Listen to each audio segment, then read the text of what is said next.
স্বামীকে খুশি রাখা একটি মেয়ের জন্য অপরিহার্য কর্তব্য। স্বামীর খেদমতের মধ্যে স্ত্রীর ইহকাল ও পরকালের কল্যাণ নিহিত আছে। স্ত্রী স্বামীর যত বেশি খেদমত করবে, স্বামী তার প্রতি তত বেশি খুশি হবে। সঙ্গে সঙ্গে স্ত্রীকে খুশি করার জন্য তার তৎপরতা বৃদ্ধি পাবে।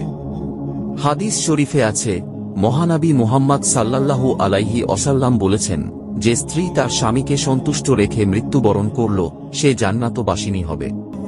অপর এক হাদিসে আছে যে, স্বামী যদি কুষ্ঠ রোগগ্রস্ত হয় আর তার ক্ষতস্থান সমূহের পুঁজ ইত্যাদি স্ত্রী নিজ জিহবার সাহায্যে পরিষ্কার করে, তাতেও স্ত্রী স্বামীর হক আদায় করতে পারবে না। হাদিসে বলা হয়েছে, কোনো মানুষের জন্য অপর কোনো মানুষের সাজদা করা যদি জায়েজ হতো, তবে স্ত্রীকে হুকুম দেওয়া হতো যেন সে তার স্বামীকে সাজদা করে। এটা হতে পরিষ্কার রূপে বোঝা যায় যে স্বামী সেবার কাজে যদি স্ত্রীকে নিজের জান কুরবান করতে হয়, তাতেও তাহার কুণ্ঠিতা হওয়া উচিত নয়।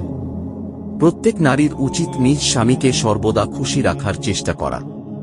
আল্লাহ তাআলা প্রত্যেক মেয়েকে এই গুণে গুণান্বিত করুন।